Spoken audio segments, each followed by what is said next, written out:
বেশ কয়েকদিন হয়ে গেল আসলে বাইরে যাওয়া হয় না খুব একটা। তো স্বপ্নিলকে কোচিংয়ে বা স্কুলে যাওয়ার অজুহাতে আমার একটু হাঁটা হয়ে যায়। তো ওই যে কিছুদিন ধরে হাঁটাহাঁটি করি না, তো ভীষণই পাটা ব্যথা করতেছিল। তো কয়েকদিন ধরেই ভাবছি যে ছাদে একটু হাঁটাহাঁটি করব। তো সকালবেলা ঘুম থেকে উঠেই আগে সব কাজ কাম বাদ দিয়ে একটু ছাদে আসছি। এখন কিন্তু অনেকটাই সকাল, আর আকাশটা অনেকটাই মেঘলা হয়ে আছে, হয়তো বা বৃষ্টিটা নামবে। কিন্তু জানো তো, অনেক বাতাস ছিল আর ঠান্ডা ঠান্ডা ওয়েদারটা খুবই ভালো লাগতেছিল হাঁটতে। আর অনেক দিন ধরে গরমে কষ্টটা আর কি পাচ্ছি, তার কারণে এই ওয়েদারটা অনেক ভালো লাগছে। তো বেশ খানিকক্ষণ সময় আর কি হাঁটলাম। তো ভাবলাম যে আর বেশিক্ষণ সময় ছাদে থাকলে হবে না, তো কিছু কাজকামও আছে। স্বপ্নিল ওর পাপা ঘুমিয়ে আছে, ওদেরকে বাইরে থেকে আমি তালা দিয়েই ছাদে আসছি। তো এখন যে নিজেই যে কাজকামগুলো আছে তো সেগুলোকে করব। হ্যালো এভরিওয়ান, নমস্কার। কি অবস্থা, কেমন আছে সবাই? আশা করছি খুব খুব ভালো আছে সবাই। আমরাও ভালো আছি তোমাদের আশীর্বাদে, ঈশ্বরের কৃপায়।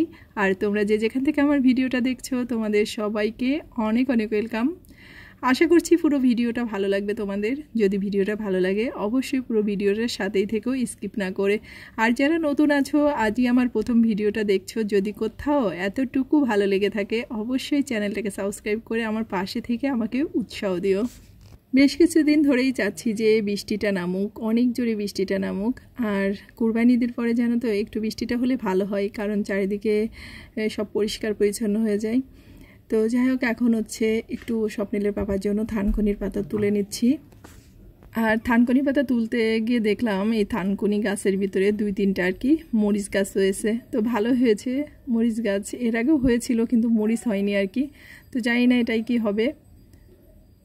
আর ছাদে এই থানকুনি গাছগুলো লাগানোর একটা কারণ হচ্ছে, বেশিরভাগ সময় স্বপ্নিলের পাপা তো কিনেই নিয়ে আসে, কিন্তু এখন অনেক সময় দেখা যায় ফুরিয়ে যায়, ওগুলো আর আনতে মনে থাকে না। তখন কি হয়, এই যে ছাদে থেকে যতটা লাগে আর কি নিয়ে নেওয়া যায়। তো অবশ্যই এটা অনেক উপকার করে এবং কাজে আসে। তো এই থানকুনি গাছের উপরে আমাদের আবার পুঁইশাক গাছ হয়েছে। তো পুঁইশাক গাছটা ভেবেছিলাম যে মরেই গেছে, তো আজকে দেখতেছি অনেক আর কি ছোটো ছোটো পাতা গজিয়েছে, মানে নতুনভাবে হয়তো বা আবার মানে পুঁইশাক গাছটা ভালো হয়ে যাবে। কারণ এর আগে এই পুঁইশাক গাছের থেকে অনেক ফল হয়েছিল, তারপরে এখান থেকে ডগা কেটে আর কি ফল দিয়ে ডগা দিয়ে একসাথে আর কি রান্না করেছিলাম। তো বেশ খুশি হয়েছে, মানে যদি আবার বেঁচে যায় বেশ ভালো হবে। তারপর নিচে চলে এসে বাসি ঘরটাকে ঝাড়ু দিয়ে যা কাজকাম ছিল সেগুলোকে করে নিয়েছি। আর এই যে প্রতিদিন সকালে যেটা আমার খাওয়ার আর কি অভ্যাস, এটা আমি বলেছি আমার আগের ভিডিওতে। তো একটু ওই যে শরবত করে নিলাম। তো এখন এটাকে খেয়ে আবার সকালের হচ্ছে নাস্তাটা বানিয়ে নিব। আর এই যে একটু মধু নিয়ে নিলাম এর মধ্যে।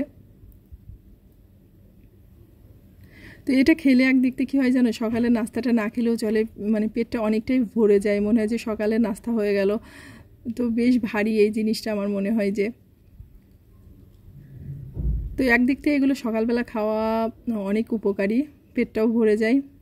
তো সকালে নাস্তা টাস্তা করে স্বপ্নিলকে পড়িয়ে এখন দুপুরবেলা রান্না করতে এসেছি। তো স্বপ্নিলের আর কি কয়েকদিন ধরে বলছে মা খিচুড়ি রান্না করো।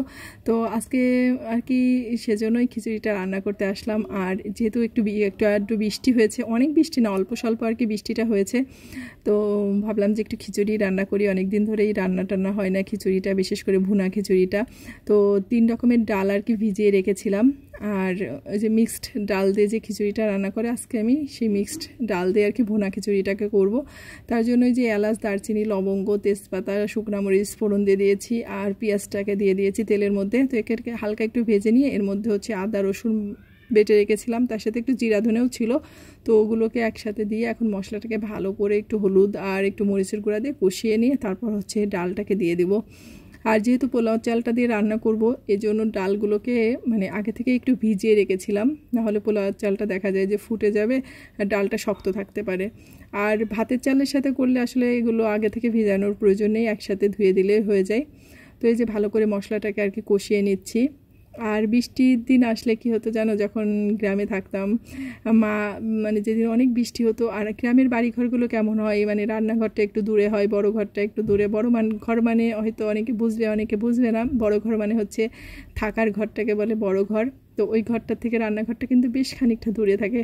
তো মা কি বলতো জানো, যে এই বৃষ্টির দিন বারবার কে যাবে রান্নাঘরে, একবারই খিচুড়ি মিচুড়ি রান্না করে নিয়ে এসে রেখে দিই, তো এটা দিয়েই সারাদিন হয়ে যাবে। তো এখন মার কষ্টটাকে বুঝি আসলে। এই যে মানে রান্না বাড়া আর বারবার মানে দূরে যাওয়া আসা, রান্নাঘরে না কি হয় সব জিনিসপত্র থাকতো না কিন্তু আগে। এখন তো সবাই একটু মডার্ন হয়ে গেছে, সব কিছু রেখে দেয়, উন্নত হয়েছে। তো আগে না সব জিনিসপত্র থাকতো না, তো বারবার ওই যাওয়া আসা করে রান্না করাটা অনেক কষ্ট হয়ে যেত বৃষ্টির মধ্যে। তো মা সকালবেলা এরকম যদি বৃষ্টি হতো, যে সারাদিন একটা বৃষ্টির সম্ভাবনা কিন্তু বোঝা যায়, তো ওই সকালবেলা উঠেই এই খিচুড়ি রান্না করে নিত, আর সেটা দিয়েই হচ্ছে সারাদিন রাত খাওয়া হতো। আর এই খিচুড়ির মধ্যে একটা কমন জিনিস ছিল বর্ষাকালে, সেটা হচ্ছে কাঁঠালের বিচি দিয়ে দিত খিচুড়ির মধ্যে। তো তখন না খেতেই চেতাম না, করতাম যে এটা দিছো কেন, এটা ভাল লাগে না, এরকম করতাম। তো সেই আজকে খিচুড়ি রান্না করতেছিলাম আর খুব মনে পড়তেছিল সেই কথাগুলো। তো এই যে বললাম মিক্সড ডাল, মুগ ডাল, মটরের ডাল আর মসুরির ডাল, এগুলোকে একটু মানে ভিজিয়ে রেখে যে ভালো করে ধুয়ে নিয়েছি, আর ওগুলোকে হচ্ছে মশলার সাথে ভালো করে একটু কষিয়ে নিলাম ডালগুলোকে। আর এখন পোলাও চালটাকেও ধুয়ে রেখে দিয়েছিলাম, পোলাও চালটাকে দিয়ে আর একটু নাড়াচাড়া করব যতক্ষণ না আর কি পোলাও চাল আর ডালটা একসাথে মিক্সড হয়ে মানে ঝরঝরা হয়ে যাবে, ভাজা ভাজা হয়ে যাবে, তারপরে হচ্ছে জলটা দিতে হবে, তাইলে কিন্তু খিচুড়িটা অনেক ঝরঝরা হয়। তো আমি এইভাবেই আর কি খিচুড়িটাকে রান্না করি। তো এই যে অনেকক্ষণ ধরে একটু আস্তে করে জাল দিয়ে আর কি এই যে ভেজে নিয়েছি চাল আর ডালটা। তো এখন দেখো পুরো চাল আর ডালটা পুরো ঝরঝরা হয়ে গেছে। এখন এর মধ্যে একটু গরম জল দিয়ে নেব। আমি পাশের চুলাতে একটু জল গরম করে রেখেছিলাম, আর রান্নার ক্ষেত্রে তো গরম জলটা দিলে অনেক ভালো হয়, কারণ গরম জলটাই তাড়াতাড়ি রান্নাটা হয়ে যায়, তাড়াতাড়ি ভাত ফুটে যায়, বা তরকারি ঝোলটা দিলে তাড়াতাড়ি আর কি ফুটে ওঠে। তো এই একটা সুবিধা গরম জলের, আর স্বাদটাও একটু অন্যরকম হয় কিন্তু। তো এই যে আমি পরিমাণ মতো আর কি গরম জল দিয়ে দিলাম। এখন এটাকে হচ্ছে লবণ দিয়ে তারপরে একটু ভালো করে ফুটে উঠলে ঢেকে রাখবো। আর এই যে পাশের চুলাতে হচ্ছে একটু পটল ভেজে নিব, একটু আর কি ভাজাভুজো করবো যে যা সেটাই আর কি। তবে মা যে বৃষ্টির দিনে খিচুড়িটা রান্না করতো জানো তো, এত আড়ম্বর ছিল না, এত কিছু লাগতো না। ভাতের মোটা চাল দিয়ে খিচুড়িটা রান্না করতো, তারপর দেখা যায় বেগুন ভাজি করতো, আলু ভাজি করতো, কাঁঠালের বিচি ভাজি করতো, মানে এই বৃষ্টির দিনগুলোতে। তো সেই খাবারটাই যেন অমৃত লাগতো, মনে হতো যে কি ভালো লাগতেছে সেই খাবারটাই।